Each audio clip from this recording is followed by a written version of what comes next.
I'm in my graveyard. Now I'm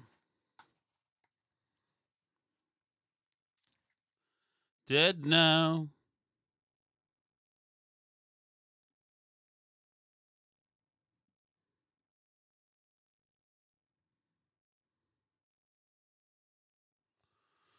I'm in my graveyard. Okay.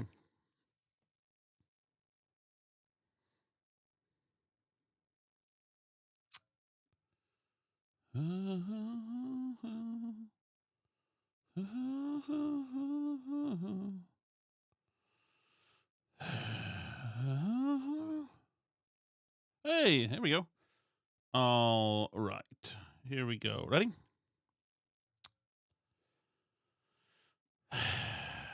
Here we go. 5. No. Here we go. Here we go. 5, 4, 3, 2, 1.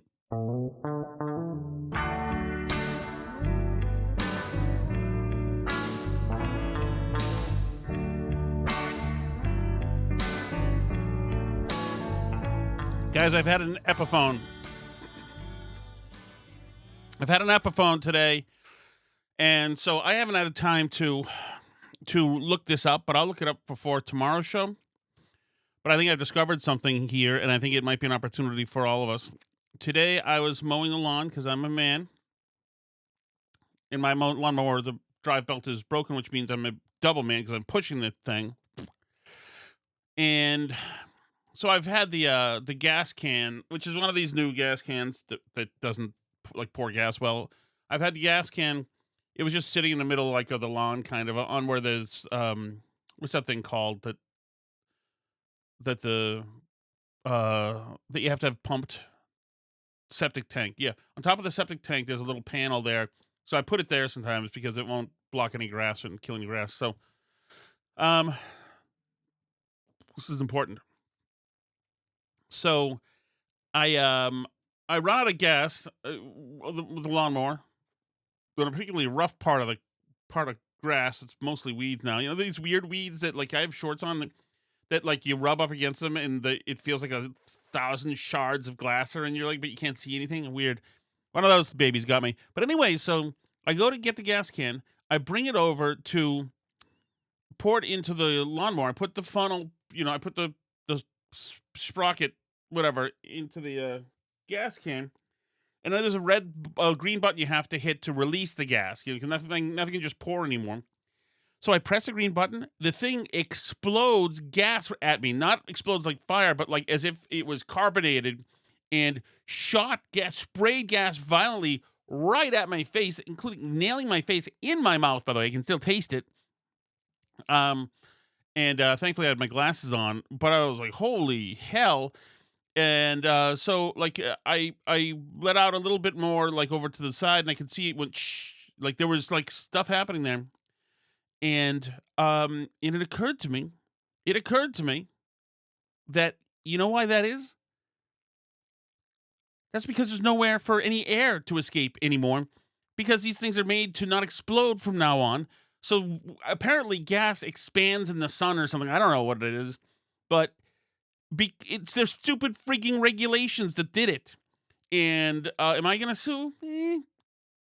But should there be a class action suit so we can end this craziness and get back good old metal gas cans with holes? I think so. That's number one. Number two is I'll do some research. If you guys know the answer, just let me know too. I'll do some research. Number two is this. This is it's just an observation, something that Alice does, and I want to know if your wives do it too. Or ladies, if your husbands do it too. I kind of think husbands wouldn't do it. It's more of a chick thing, I think. But Alice will. I'm constantly being nice to Alice, believe it or not. Asking her if she needs anything. Can I cook you something? Do you want something to drink? Do you want something to eat? Shall I go to the store? I'm going to the store. Can I get you something? Can I get you coffee? She loves a Starbucks coffee right now and a certain kind. Or I'm going to Dunkin' Donuts. Can I get you something there? I'm always offering her, and she always asks as if it's not an offer, but I'm burdening her. So I'm like, okay, I'm going out to drop Sally off at Fauntleroy. Do you want me to hit that Starbucks and grab you that drink that you like? She'll say like, uh fine. Like, wait, what do you mean? Like, I'm not imposing things onto you, burdening you with something here. But if she says it like that, which she'll do. I'll like say, do you want me to go to the burrito place in Haverhill and get you a one of those burritos you love? She'll say, uh, okay. That's not how you. And you know what it is? It's psychological because if she says it like that, then it feels like I'm not doing the nice thing, and so I don't get a nice thing done on the scoreboard. So she never has to. So she can only remember that I'm a jerk and a loudmouth who yells at the dog and children and inanimate objects and chipmunks around the house. It is such a psyops thing to do. Fine, fine, okay. Oh, oh. I used to have also my girlfriend 20 years ago, who was a little crazy. Um, who was age appropriate though, but she was crazy. But she I would wake up. No, I would come home and I'd say, um, hey Mary, and she'd say, what now? Wait a second, I'm on strike three. I just said, hey Mary, in a way that's not bad news. It's not a complaint. It's not being argumentative. What now? Like, what are you going to burden me with? Like, oh, God. You know what? That's why. That is why. Oh, by the way, I can't believe Steve sent me something from the Hill Tavern a month ago. This thing showing that he was having beers there. Here at the Hill Tavern, Beacon Hill, famously full of beautiful Beacon Hill women. And I didn't occur to me that that's the location of Sporters, where 20 years earlier in 1990 and 3 or 5, probably 4 or 3, where my Paul transaction happened. And I actually looked through they have a Facebook page now of Sporters. Remember, it was, I don't know on the first floor what was going on the first floor, but I feel like you had to go downstairs. There was downstairs, and that's where Paul was buying me drinks, and that's where there was some dancing. And I danced with a friend of mine one time because we were just having. It's a long story. It doesn't matter. But anyway, then there was a sub basement called the Sling, and that's where you went to get hurt. Those people, I think, like that was conveniently across the street from the Mass General ER. So I never went down to the Sling, sadly enough. I don't know if I'd be kicking if I had. But let me tell you one thing: if you want to see, it is not a good Facebook page to go to. The years have not been great to the lads, and their numbers have been decimated. The old Sporters crew. It is not a happy place. Too bad. You know, that's it is too bad. Okay, so let's get to something that is actually kind of tangentially. Okay, cutting into Howie's show, Tom. Not a good look for the future coverage opportunities. Oh, that's a great point, Cheswick. That's a great point. I didn't even think of that. I am geez, that is a great point. That's the kind of thing that Kathy could have a problem with. I am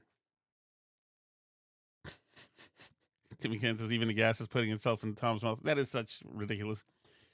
Ideal gas law? I want the gas laws. I want them to be first Paul, now gas. That's ridiculous. Okay. Here's the thing. So in Maine today, I got a little Graham Platner, the big national thing is Shenna Bellows anyway. So in Maine today, the Maine Secretary of State decided that she was going to kill the referendum question that was going to keep boys out of girls' locker rooms and girls' spaces. And she's an activist. She's all for this. You know, most of these Democrats are all for this. And so she spiked it today. She killed the referendum, which is just disgusting that she did it. And in the most cowardly fashion as possible. But she spiked the referendum. We'll see. It's going to go to one court. It's probably over at this point. So, I mean, it's just like too late. It's disgusting what they've done and how they did it. But listen to this. This is, there's so much audio for this stuff.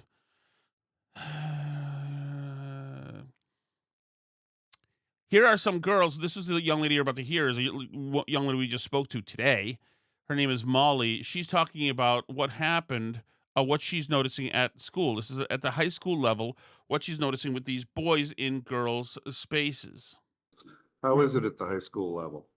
At the high school level, like going into the restroom, there were boys in there. I'd walk out from the stall and there'd be a boy in the stall next to me that I didn't know he was in there. But it also happened like vice versa. There would be a trans student who said that they were a male when they were female who would like try to peek I know. I think I've played this before, but it's still good testimony. And she said gave us more cases today on Mainwire TV. over the urinal stalls at the boys. And we actually had a forum in school my junior or sophomore year because of this. Any other questions, committee members? Yes, Representative Crusoe.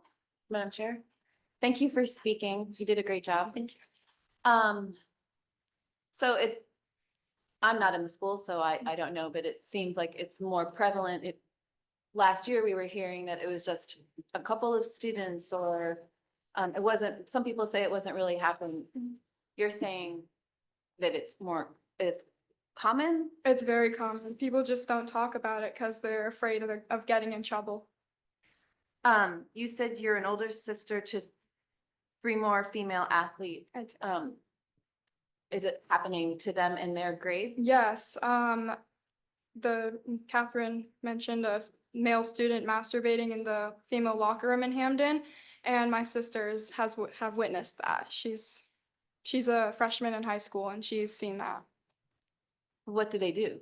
The girls? The girls about it, they don't say anything because they're scared to talk about it. They don't want to cause problems. They're all very good kids. They don't want to make issues in school. Thank you. But these psychos are all for this. And of course, there are weird and perverted kids all over the place. Of course, if they're allowed to do this, of course they're going to do it. And now with this ruling by the Secretary of State, they're going to rush to do it. They're going to be like, oh my goodness, it is open season. Essentially, the Secretary of State in Maine Democrats have said, now, come on.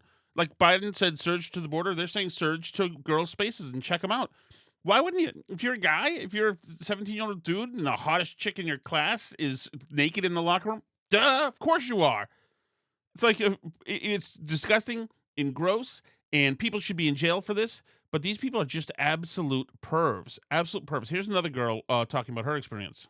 In 7th grade was the first experience that I really had with a trans person. And it was before gym class, and I walked into the locker room, and there was a biological male standing there. And I was kind of told after that point that, you know, if I wasn't comfortable changing in that locker room, then I would risk being late to class by changing in the individual locker room. And so that was really my first experience. And I think just knowing that something isn't right, but not knowing what to do with that. And so I hope by me speaking up, it allows other girls to say, it's okay for me to speak up. It's okay for me to say, I don't know what to do, but this isn't right. I mean, I was in 7th grade, you know, that was never right. That should have never happened. I should have never been put in that position. And I think that's another reason why it's so big for me to speak up for the younger generations, because I never want someone else to be put in that position. I never want, you know, I have younger cousins, I have, you know, younger athletes, and I never want them to be put in a position where they walk into a locker room and that's what they see. And so when this happened as I got older, again, it's one of those things where it's always in your mind. That was never right and that should have never happened. But I didn't have the space to speak up then, and I wish I did. Even in 7th grade, you know, I wish I had the place to speak up, because maybe that could have changed further down. No, it wasn't going to change. Again, I hope by me speaking up that I can get other girls to speak up as well. I started competing against a trans athlete my junior year of high school in Nordic skiing. I have not competed against a trans athlete in any other sport but Nordic skiing. Skiing. So at the start of my junior year, my dad had told me that I would be competing against a biological male. And I mean, in that moment, like, I didn't fully believe it. It wasn't something that I was like fully into. I was like, oh no, that's only something I kind of hear about on the news. It's not something that, you know, happens. It's not going to happen to me, kind of thing. And we had actually been following this athlete in cross country running. So I knew of the athlete, but I just didn't think it would happen to me. So then I, of course, went to one of my first meets, and he was there, and I did compete against him. I lost to him multiple times, but then we made the Maine Nordic skiing team together that competes at Eastern high schools, which this happened to be in New Hampshire. And so we went to that competition together. I had beat him. Are you hearing a high-pitched noise in your ear? I am. Are you hearing it? Hold on. I still am, so maybe I'm just going nuts. In one of the races, and that's the only race I've ever beat him in, which meant that I actually started ahead of him in the following race. So that following race, I was climbing a hill, and I saw a Maine uniform pass me. And like in that moment, it was just instant defeat because I watched a biological male pass me and then cross the finish line ahead of me. And it's one of those things where like, it shouldn't be one of your goals, but it is. And so the defeat that comes with that in that moment is heartbreaking. Of course it is. Of course it is. But they were happy to do it to them. Happy to do it to them. And of course, imagine being a parent and knowing that's happening. You'd be like, what the frig? Are you serious? But the left, they're insane. They're insane. Tom Steyer, the billionaire, running for God knows what in California, I think. He talks to the Velociraptor, Jennifer Welch. And this is a billionaire, right? He's a very sober businessman. He knows what he's not insane, right? I'm totally in favor of trans athletes in high school. I think when you understand the vulnerability, the stress, the danger of being a trans kid, and you understand there's no danger other than your parent is a psycho. That almost half of them try to commit suicide. Yeah. And then you think we also don't know if that number is true, and they don't stop committing suicide after they trans out. They've got mental health problems, you fucking butcher. We're going to punish those kids. We're going to cut them off from team sports. We're going to cut them off from participating in the community. We're going to cut them off. Piece of crap this guy is. This is making me very mad. We're going to cut them off from team sports. How dare you? They can participate in the community all they want, in team sports all they want. You know, if the kid has what's it called, Anastasia? What's it called if you don't eat and you think you're fat all the time? The thing that's like bulimia, except the one where you think you're fat. Whatever. I don't have the word. I lost it earlier too, and then picked it up earlier, and then lost it again. If you have transymphania, we don't say to you, "Oh my goodness, yeah, you know you are fat." That's right, you are fat. You should still stop eating. Like, this is crazy. It's not based on any science. This is the stuff of wacko. This guy's a butcher. From fun. It's like, no, we're not. No, we're not.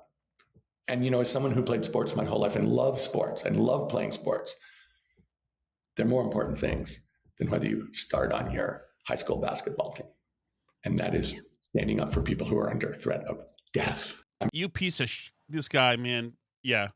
So in other words, have some dude take away all the opportunities for girls, get girls scholarships, bruise their self-esteem forever, and cheat and sometimes hurt them, so that he doesn't get to have the sads any day. Because I want to play on the girls' team. No, shut the up. I'm sick of it. I'm also sick of a cohort of people over there saying, you have to do everything I ask or I get to hurt myself. I don't care if you're going to go hurt yourself. Just go. Leave me alone. The rest of us aren't going to twist the world to accommodate your insanity. Oh, bunch of a-holes.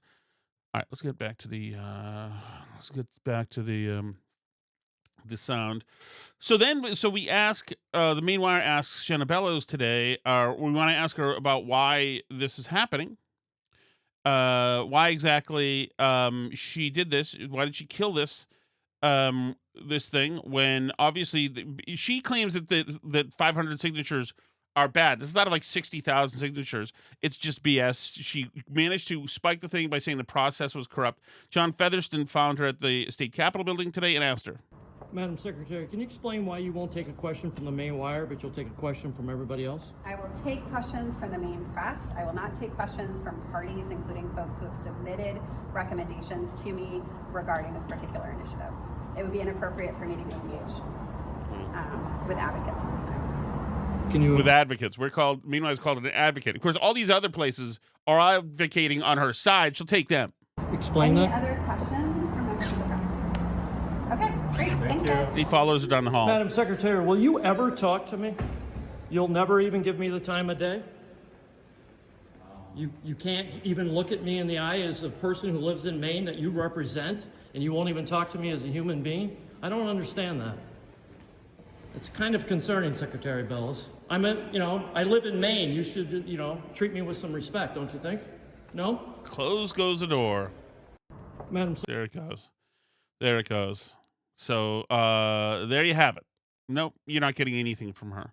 Not getting anything at all from her. And it's gross. She tried to kick Trump off the ballot. She's a psycho. This person should be in a this person should be in a sanitarium. But the left, they're butchers. They love this kind of thing. They're all for it. They're all for twisting everything and making things just weird. Weird. And yeah, want a good example of it? If it ended there, that would be one thing. Let's see. Okay. Here's another example of it. This is brand new. Oh, wait.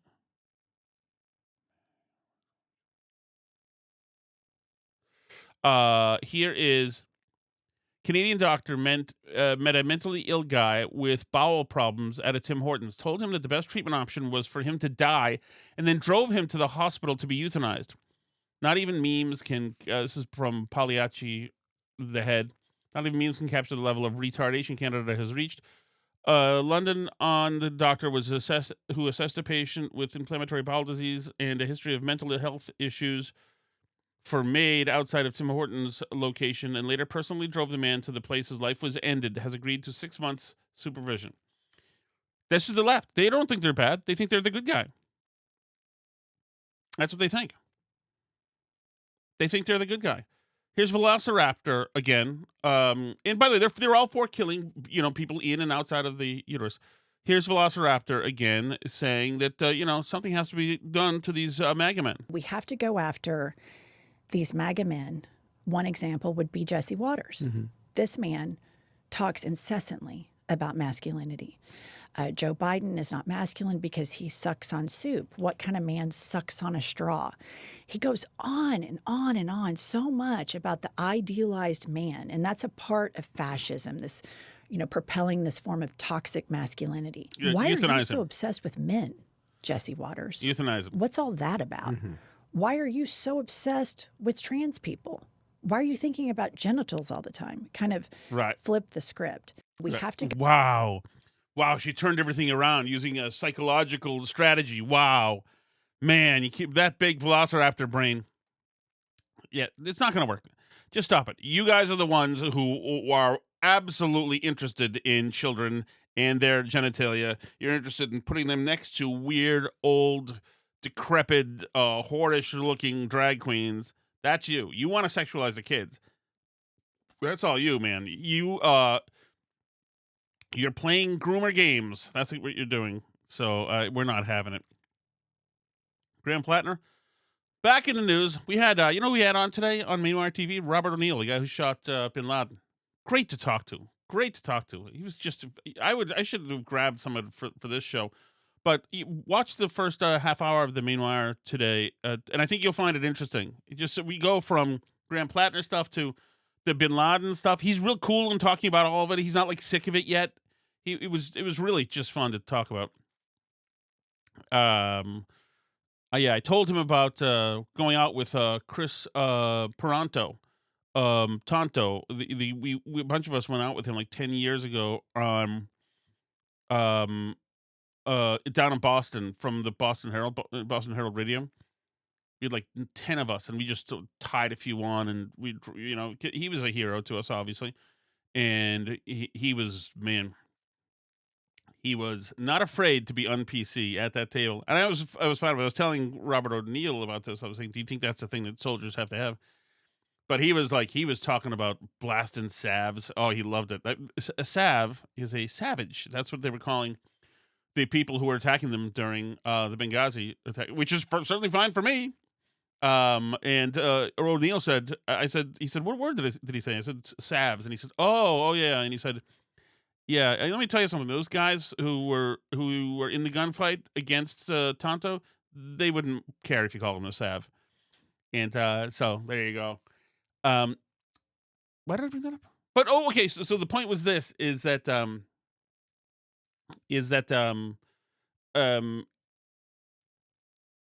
why did I bring that up? These a bunch of us went out. I mentioned it with Robert O'Neill. Is that what I was talking about? And I can tell you one thing. The talk of the night was, first of all, Tonto was a great. I had a blast with him. But Alice went out looking great, and so I believe she did get a early morning text, a sup girl text from him at some point.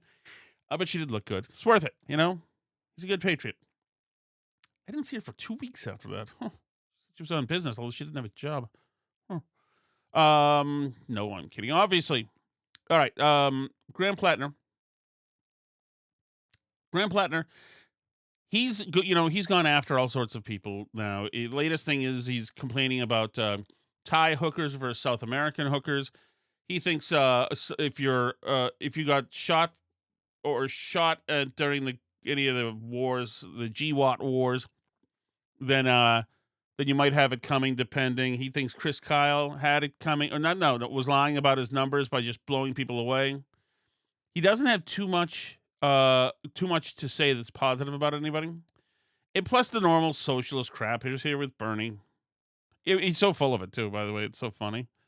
Hold on. How come you're not playing? Something's wrong. Something's happening here. Okay, here we go. This will play now. Country, the voices of working people are far more important than the voices of those who simply have money. I believe that we should not be settling for scraps that they throw to us from the table where they dine with the Epstein class.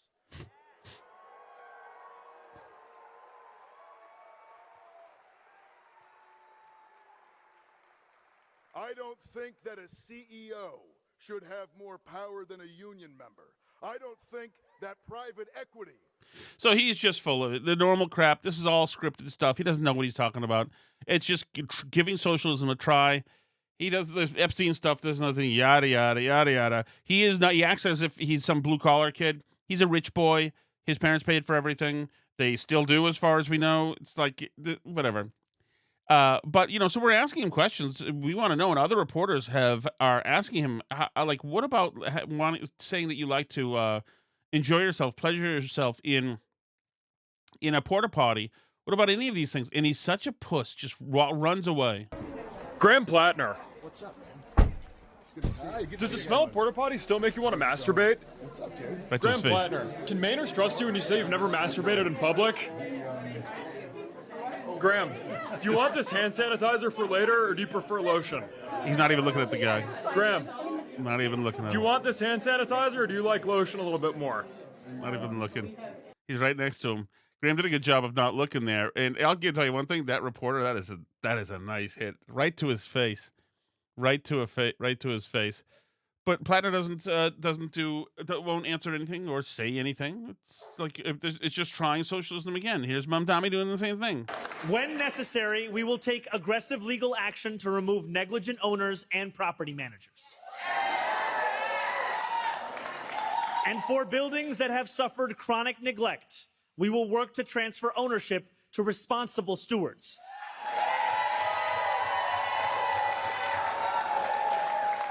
Stewards How do you like that sound of that? Land trusts, nonprofits. Seizing the private property of people. How's that sound? That is good old-fashioned uncut communism. That's what that is.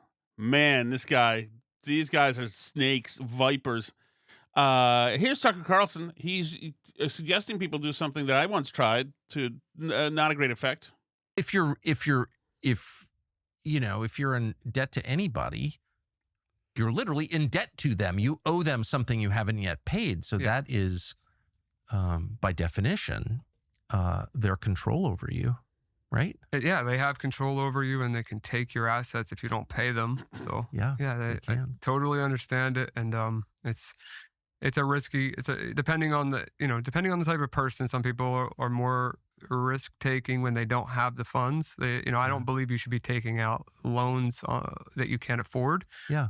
It's, people saying don't spend money you don't have. It's something most people are aware of, but some people don't practice that. Yeah, I used to feel that way. Now I'm kind of like, I don't know. I think people should stop paying their credit cards. I know no one else agrees with me. And, oh, you have a moral obligation. Really? Well, you have a moral obligation not to send credit card applications to kids in college. So this goes both ways. It's like just blaming the drug addict and never mentioning the dealer. Someone's selling the fentanyl, and that person is on the hook too. So that's how I feel. So, like, is it a sin to rip off your drug dealer? I guess. It's not one I'm going to judge you for. Yeah, I think it's... So I don't like this idea of predatory credit card people. Like, somebody can tell you. Does anybody not know? Do you know? It's all there. It says there's interest. You have to make the payment. You're gonna get in trouble if you don't make the payment. Like, I used to sign up for credit cards when I was a teenager all the time for like the bottle of free Coke that came with it or the Red Sox pillowcase. Like, I didn't care. And I knew it was hurting my credit. I was just like, I'll just never be a credit card guy. And then eventually I got a credit card. And then a bunch of credit cards. And it was the 90s. And then I maxed out my credit cards. And then I started feeling the heat. And whatever. It's like, you learn a lesson. I mean, I had no excuse. I got this American Express card. It was an American Express Optima card. I don't know if they still have those. But that was American Express came out with a card that that you could just pay monthly instead of the whole thing. Like most Amexes, I think you have to pay the whole thing off every month. So I got this card in the mail the day before or the day of a road trip where we were going to start in Boston, head down to Cape Cod for a couple of nights, and I came back. The card was maxed out, and all I had was a bunch of receipts. None of us remembered any part of any night. A bunch of receipts just showing where we had been. And I was like, on me. We all had like merch and stuff from these places, like Puffer Bellies or whatever it was from the Bears place or whatever, Ace of Bears house from Cape Cod, and all these different places that we had no idea. And yes, that was me being an idiot. And so that was it. And then my credit got bad. And then you got to work for a while and your credit gets good or better and it takes a while, whatever. That is part of life. And it's just nobody's. I will say one thing for me analysis situation. I will say one thing that's unfair, and it's not our credit card debt or any other debt. Because, when you buy a house, you're going into debt generally. But, we had some money down and all that stuff. I will say that having to de-lead was a surprise hit that we did not see. That one, we did not add in for that. So that one was, ouch, that one hurt. I'm going to do a food show. Freak, I can't, damn it. I did ask Kevin from Bristol lightly this weekend, but yeah, I got to do a food show. If you guys want to be in the food show, just let me know. I'd like to chat with you about food. Although I don't know, Tim McCann's not a voracious eater. Tommy's a little better. Steve has good taste, actually. Maybe Steve, I'm gonna pitch you to be in the food show. Also, I'd like some females out there. Liz. I'm still having trouble saying Liz. I feel like it needs a Liz. Is it Liz? I feel like it's harder to say Liz. I do like it though. It's very feminine. Mm-hmm. Okay.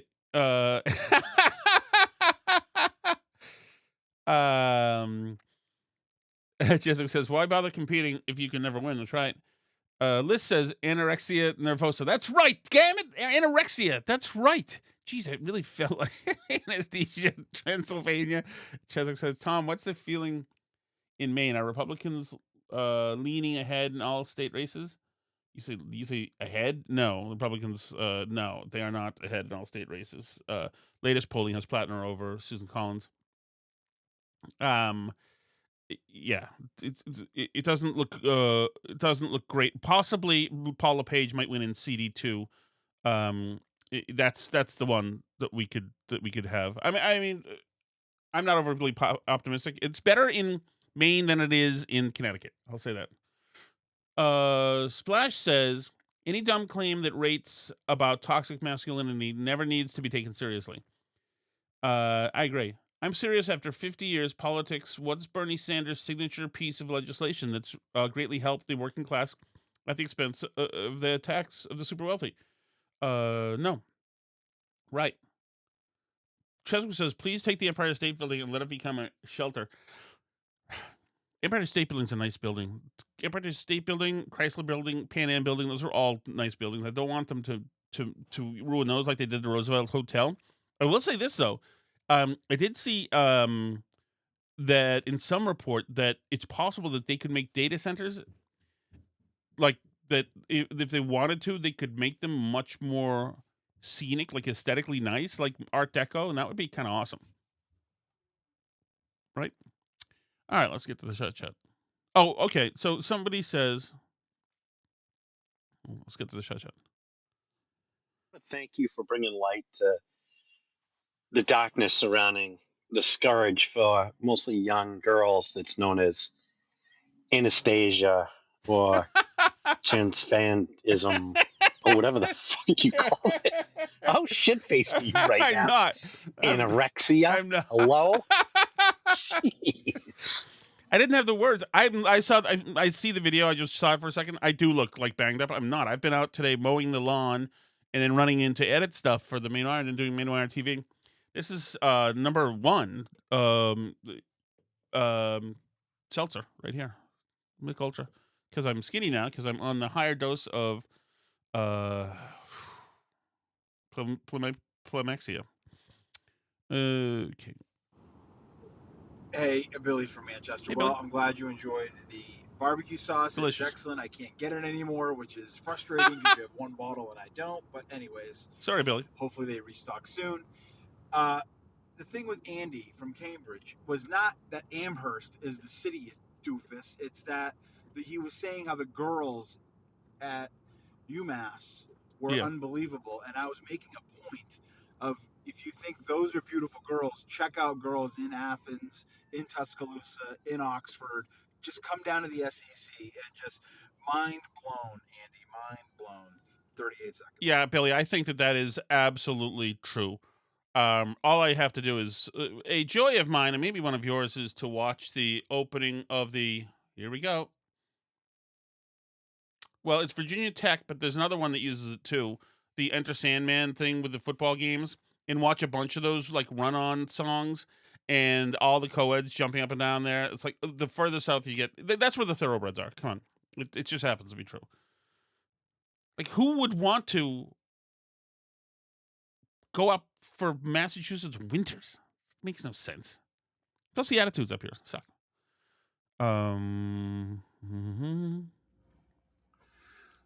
Hey guys, Andy in Cambridge, Hey, Andy. 5 minutes east of Phoenix Landing. Setting the record straight. Yes. I was not disputing Clay's contention that the SEC girls are the smoking hottest chicks on the face of the earth. Yep. I was taking issue with Buck.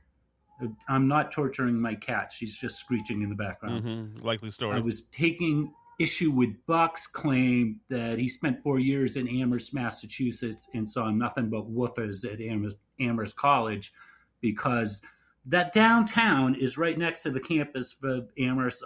All of us who went to UMass know this. And so he's got an awful lot of scenery to be looking at during those 4 years at Amherst. But love you. Cheers. Thank you, Andy. Yeah, there's no doubt. There's some beauties at Amherst. There's some beauties. I used to work with a girl who went to UMass Amherst.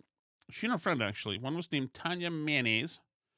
I think I just creeped out on Facebook. Another one is named Denise George. And Denise was ridiculously beautiful. She was a front office manager at Omni when I was there, when I worked there as well. And I remember one time she called me, and the bellman I was talking to retards, because we were not doing our jobs, but rather just messing around and laughing or something, whatever. But anyway, not to destroy her life. Don't look it up. But Janice was so pretty that Tom Wopat, Luke Duke, said, "My goodness, you're so gorgeous. I'm not sure I've ever seen a woman so as pretty as you." And as he was checking into the hotel, she said, "Well, thank you, sir." Very interesting. He later got a DUI in Waltham, Massachusetts for some reason. I don't know why.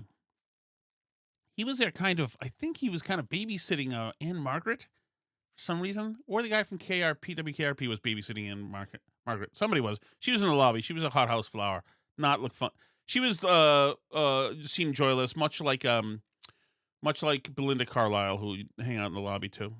Just baggage issues.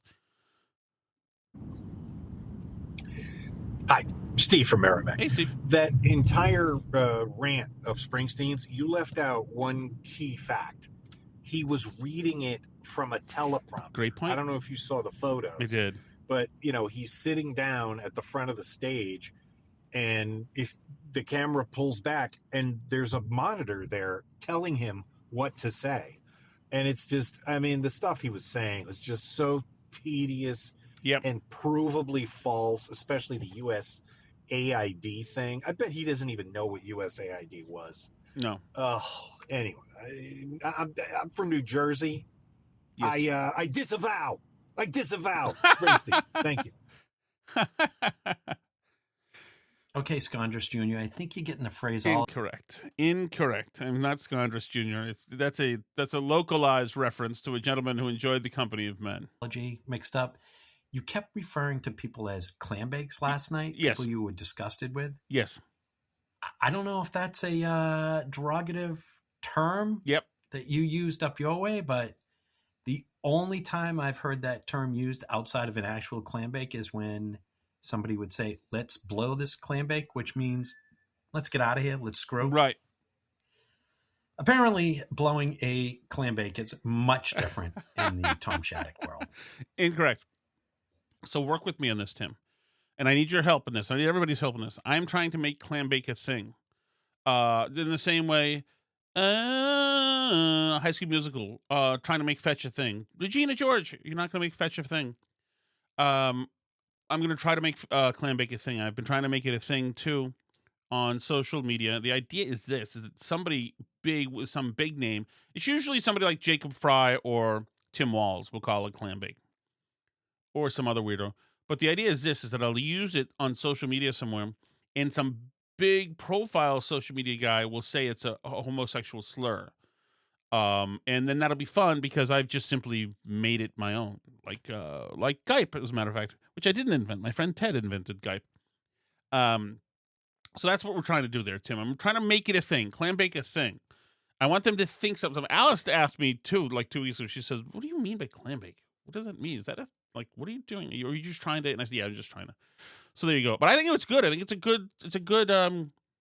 good term. I also think the idea of an actual clambake, unless hungry as hell, sounds terrible, and it sounds like everything in that thing would be salty.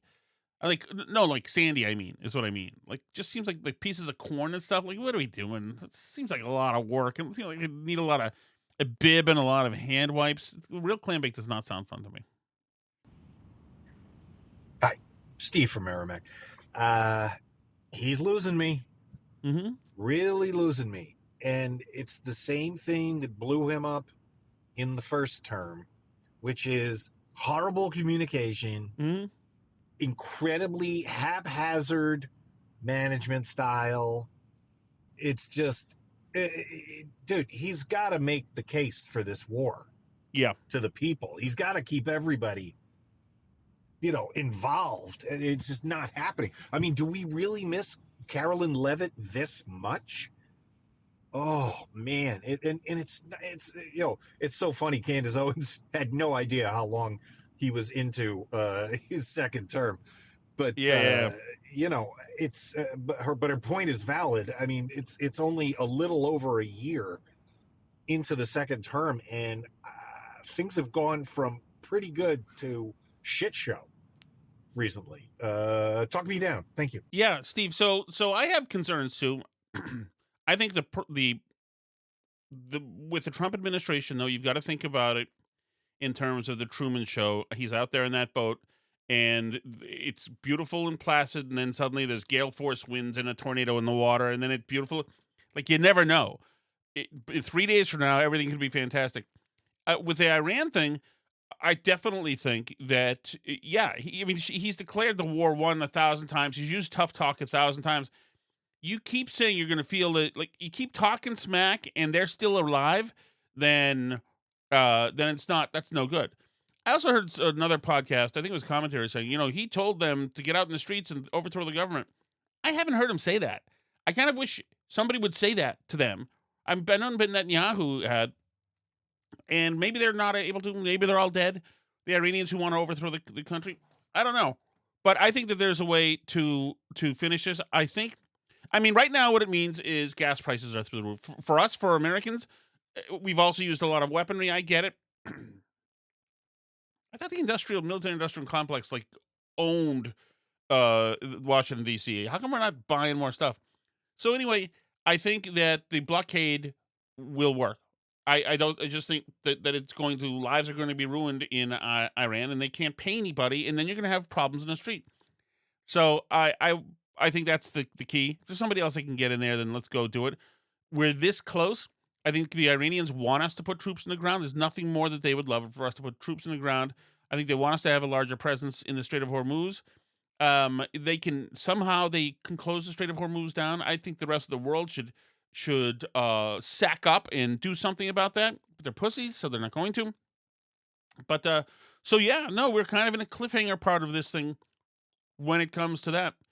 And we'll see. I also think that I'm not going to say that I'm bothered by the new ballroom, because as much smack as he talks about the ballroom and then who's going to pay for what and whatever, and there's they say 1,000 things. The other side is worse. So it's not as if, you know what? The Democrats make a sober point. They're making no points. They're effing crazy. Plus the Trump stuff, what he's doing on the border and trying to get rid of this Medicaid fraud. Those are very good and important things. I think the Save America Act is a good and important thing. We'll see what happens. But no, I'm you never know. Next week, God knows what'll be happening next week. I don't think that we can come up with a JCPOA light thing here and feel like we won. I mean, these guys, they're not good faith actors. If we're even talking with the people who are running Iran, they suck. The regime sucks. It has for 50 years. Let's kill everybody involved and put our CIA can put our own corrupt, brutal dictator in. As long as he's our guy. That's all I'm looking for at this point. Now, yes, the show did start early today. I have to go right now to see my son Cyril's baseball game. We practiced, like I told you the other day, and so I want to see if he's improved, see if he can get a hit. And then we're coming back, and then it's Taco Tuesday, and I'm still going to try to mow the lawn past 7 p.m. If I can get that damn thing running again, it may have finally seized. Who knows? Guys, thank you so much. Appreciate it. Thanks for all the chat messages. I really love doing the chat. It really, I don't know what's coming because I don't have time to check them beforehand. So I like trying to just kind of think on my feed. Plus, the content that you're creating is good. It's entertaining stuff. So I really dig that. And, you're still in the chat. Hold on, let me see. Is there anything in the chat I missed? Oh, my goodness. C'est La Vie. Hold on. The blockade on Iran is like Tom on Wegovy. It's going to take time, and there will be fits and starts. It'll all work out. I agree. Feel like clam bake gonna catch on like that monkey flying the jet. Holy friggin' the hours I spent on that, I moved not one unit. What the frig is that? Ridiculous. Man, I pushed that monkey hard. Don't quote me on that, Tim. Oh, great. See you tomorrow.